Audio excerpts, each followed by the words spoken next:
नमस्कार दोस्तों। आज का वीडियो स्टार्ट करने के पहले मैं आपसे बोलूँगा कि आप सभी लोग यहाँ पे पेन पेपर लेके ही बैठें, क्योंकि कुछ ऐसी चीज़ें, कुछ ऐसे क्वेश्चंस बीच में आएंगे जो आप शायद याद नहीं रख पाओगे और उनके खुद से नोट्स बनाने बहुत ज़रूरी हैं।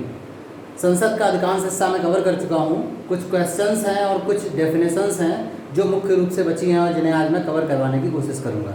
जैसे लोकसभा अध्यक्ष के बहुत सारे कार्य मैं बता चुका हूँ आपको, कुछ छोटे मोटे कार्य और रह गए हैं जो आपको आज बताऊँगा। सबसे महत्वपूर्ण कार्य होता है लोकसभा अध्यक्ष का सदन का संचालन, लोकसभा का संचालन या फिर लोकसभा राज्यसभा के संयुक्त अधिवेशन का भी संचालन उसी को करना पड़ता है। मैंने बताया था आपको।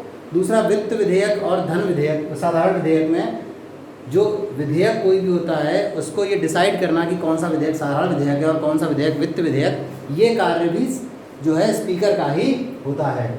अगला जो कार्य है वो ये है कि कभी भी लोकसभा में यदि किसी विधेयक के पक्ष तथा विपक्ष में बराबर मत पड़ें, मान लीजिए कोई विधेयक पेश हुआ, उसके पक्ष में भी 50 वोट और विपक्ष में भी 50 वोट, ऐसी परिस्थिति में लोकसभा के अध्यक्ष को अपना निर्णायक मत देने का अधिकार होता है। ऐसा एक बार जो हमारे पूर्व लोकसभा स्पीकर हैं अभी रिसेंटली, सोमनाथ चटर्जी जी, उन्होंने जो परमाणु ऊर्जा विधेयक था उस पर संसद में अपने निर्णायक मत का इस्तेमाल किया था। फिर ये जो संसद का लोकसभा स्पीकर का एक और काम है वो ये है कि वो संसद के सदस्यों को शपथ दिलाने का कार्य करता है, और ये शपथ की जो बात है वो आपके अनुच्छेद 99 में दी गई है। अनुच्छेद 99 में ये लिखा है कि वो स्पीकर जो है वो सदस्यों को शपथ दिलाएगा। एक और इसका अधिकार है वो ये है कि दल बदल कानून के अंतर्गत कई बार सांसदों की या संसद सदस्यों की जो सदस्यता है वो रद्द करनी पड़ती है या फिर उस पर निर्णय देना पड़ता है, रद्द करनी है अथवा नहीं करनी है। तो ये निर्णय लेने का अधिकार दल बदल संबंधी विधेयक पे, दल बदल संबंधी किसी समस्या पे वो स्पीकर को होता है। इसमें कई सारे छोटे क्वेश्चंस आपके बनते हैं, जैसे एग्जाम में अक्सर आता है कि कोई विधेयक वित्त विधेयक है अथवा नहीं, ये निर्णय कौन करेगा। ऑप्शन में आपको प्रधानमंत्री मिलेगा, राष्ट्रपति मिलेगा, कैबिनेट मिल सकता है, कुछ और मिल सकता है, तो वहाँ पर आपका जवाब होगा लोकसभा अध्यक्ष। अगली एक और चीज़ यहाँ पे बतानी है कि लोकसभा अध्यक्ष और राष्ट्रपति में कई सारे कन्फ्यूजन्स होते हैं।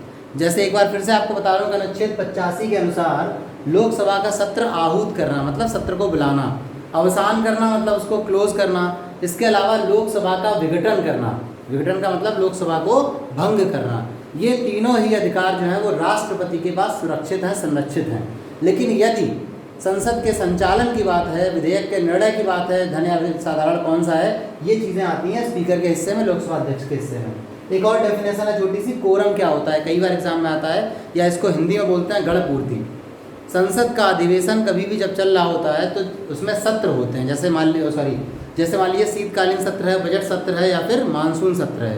तो इन सत्रों में क्या होता है कि रोज़ संसद के सदन लगते हैं, रोज़ लोग बैठते हैं, आपस में चर्चा करते हैं। तो कोई भी जो कार्यवाही है संसद की प्रतिदिन की, मान लीजिए आज सुबह कार्यवाही होनी है, तो वो कार्यवाही तब तक प्रारंभ नहीं की जा सकती है जब तक कि कुल उस समय के संसद सदस्यों का 1/10 भाग उस संसद भवन के अंदर ना हो। मतलब क्या हुआ कि मौजूदा समय में जो भी संसद सदस्य हैं, मौजूदा समय से मतलब है कि 543 प्लस 2, 545 लोकसभा सीटें हैं। मान लीजिए इसमें से 2-4 की सदस्यता रद्द है, 2-4 की डेथ हो गई है, तो कुल मिला के लास्ट में मान लीजिए 530 बचा। वर्तमान में 13 सीटें हमने मान लिया कि खाली चल रही हैं, 15 सीटें खाली चल रही हैं कि किसी की मृत्यु हो गई या फिर सदस्यता रद्द हो गई या कोई और कारण है। तो ऐसे केस में अगर 530 सदस्य मौजूद हैं तो कोरम के लिए मिनिमम 53 सदस्य होना आवश्यक है। मतलब सदन की कार्यवाही तभी प्रारंभ हो सकती है जब संसद सदस्यों का 1/10 भाग वहाँ पे उपस्थित होगा, और इसी संख्या को हम कोरम या गणपूर्ति कहते हैं। अगला एक और जो क्वेश्चन आता है वो आता है विधेयक क्या। विधेयक का मतलब कि कोई भी जो प्रस्ताव संसद में पेश होता है, जो एक प्राथमिक तौर पे चीज़ें पेश होती हैं, बाद में फिर क्या होता है वो अधिनियम का या फिर कानून का रूप ले लेता है। तो शुरू में जो पेश होता है उसको हम कहते हैं विधेयक। एक जो रॉ मटेरियल पेश हो रहा है वो हो गया आपका विधेयक। विधेयक के प्रकार पेपर में बहुत ज़्यादा नहीं आता, लेकिन कभी कभी साधारण और वित्त विधेयक में फ़र्क संबंधी क्वेश्चन एग्जाम में पूछ लिए जाते हैं। पहले तो विधेयक 2 प्रकार के होते हैं, एक सरकारी विधेयक और एक निजी विधेयक। सरकारी विधेयक हमेशा ही सरकार के किसी मंत्री द्वारा संसद में पेश किया जाएगा। निजी विधेयक किसी व्यक्ति द्वारा पेश किया जाएगा। प्रैक्टिकली हम देखते हैं कि जो सरकारी विधेयक होता है वो सरकार की तरफ से पेश होता है और निजी विधेयक आमतौर पे विपक्ष के सदस्यों द्वारा अपना ध्यान आकर्षित करने के लिए किसी मुद्दे पे या फिर अपनी व्यक्तिगत किसी राय के लिए मुख्य रूप से पेश होता है। साधारण विधेयक के सरकारी विधेयक के पेश होने का चांस हमेशा ही ज़्यादा होता है। सरकार पेश कर रही है, सरकार बहुमत में है, उसको पारित करवा लेगी। निजी विधेयक किसी व्यक्ति द्वारा पेश किया गया है तो उसके पारित होने के चांसेस बहुत ही कम होते हैं। सरकारी विधेयक को हम दो भागों में बांट सकते हैं, पहला साधारण विधेयक, दूसरा वित्त या धन विधेयक। साधारण विधेयक की जो बात है वो अनुच्छेद 107 में मेंशन है।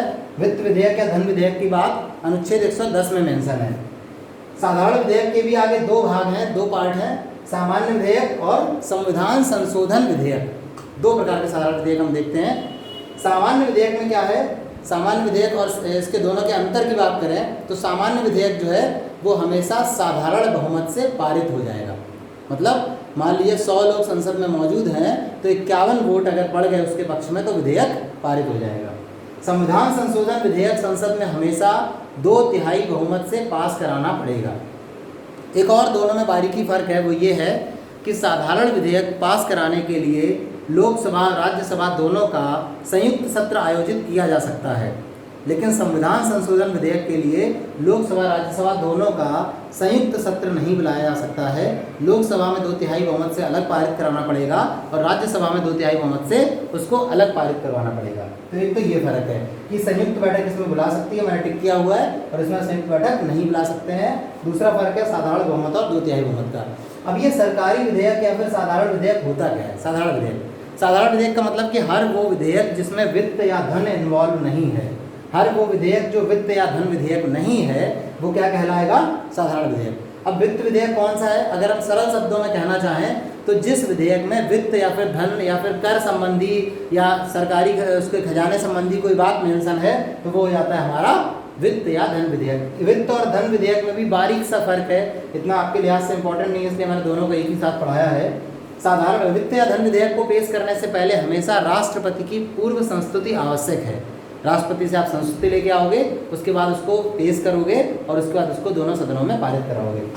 दूसरी बात क्या है कि वित्त विधेयक के संबंध में पिछली बार मैंने आपको बताया भी था कि राज्यसभा को सीमित अधिकार प्राप्त है। राज्यसभा वित्त विधेयक में कोई भी संशोधन स्वयं नहीं कर सकती है, लोकसभा स्वयं संशोधन कर सकती है।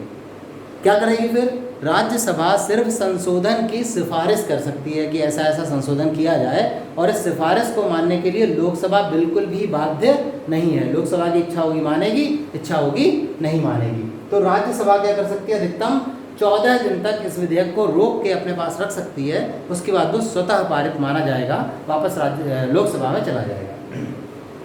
राष्ट्रपति को भी धन विधेयक या वित्त विधेयक के केस में बहुत सीमित अधिकार प्राप्त है। वो क्या कर सकता है?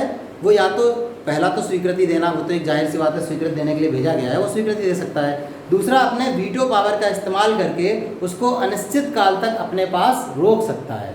किसको? वित्त विधेयक को। लेकिन उसको पुनर्मूल्यांकन या फिर दोबारा विचार करने के लिए, पुनर्विचार के लिए लोकसभा के पास राष्ट्रपति नहीं भेज सकता है। केवल दो काम कर सकता है, पहला इसको स्वीकृत करेगा, दूसरा क्या कर सकता है कि अगर वो अपने वीटो का ही इस्तेमाल कर ले तो इसको अनिश्चित काल तक के लिए रोक सकता है। वीटो इस्तेमाल करने वाली बातें, वीटो क्या है वो मैं आपको राष्ट्रपति पढ़ाते समय बताऊंगा, लेकिन आमतौर पे राष्ट्रपति ऐसा इसको इस्तेमाल नहीं करते हैं और विधेयक को पारित कर देते हैं। दो और डेफिनेशंस हैं, प्रश्नकाल और एक शून्यकाल। एग्जाम में अक्सर आती है, पिछली बार टीईटी में आया भी था इनमें से कोई एक क्वेश्चन, प्रश्नकाल या शून्यकाल में से। प्रश्नकाल का क्या है कि लोकसभा में जो पहला 1 घंटा होता है जिसमें मंत्रियों से संसद के सदस्य प्रश्न पूछते हैं, उसको हम कहते हैं प्रश्नकाल। मतलब 11 बजे से 12 बजे तक का समय लोकसभा में, जिस समय मंत्रियों से संसद के बाकी सदस्य उनके कामकाज से रिलेटेड क्वेश्चंस पूछते हैं, वो कहलाता है प्रश्नकाल।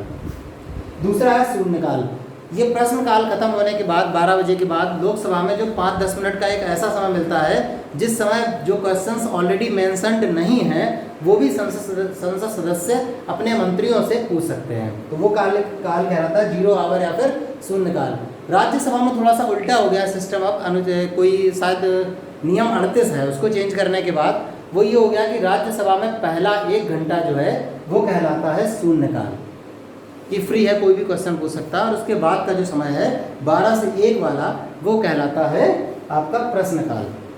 एक और चीज़ आती है कि जो विधि निर्माण प्रक्रिया क्या है। विधेयक पेश हो गया तो विधि निर्माण प्रक्रिया सरल शब्दों में यही है, कोई भी विधेयक या साधारण विधेयक या फिर वित्त विधेयक, कोई भी विधेयक दोनों सदनों में पेश होता है, दोनों सदनों में उस पर चर्चा होती है, फिर दोनों सदनों से वो पास होता है, उसके बाद वो राष्ट्रपति के पास जाता है और राष्ट्रपति जब उस पर दस्तखत कर लेता है, ठीक उसी तारीख और उसी समय से वो जो विधेयक है वो कानून का या फिर अधिनियम का जो स्वरूप वो धारण कर लेता है। आपका संसद जो टॉपिक था वो यहीं पे समाप्त होता है। संसद टॉपिक या फिर आप इसको बोल सकते हो जो हमारा विधायिका या व्यवस्थापिका है भारत की, वो टॉपिक खत्म होता है। नेक्स्ट लेक्चर में मैं कार्यपालिका के बारे में आपको बताऊंगा। तब तक के लिए शुक्रिया। हमारे वीडियो को लाइक करें, कमेंट करें और अधिकतम लोगों तक शेयर करें। Thank you.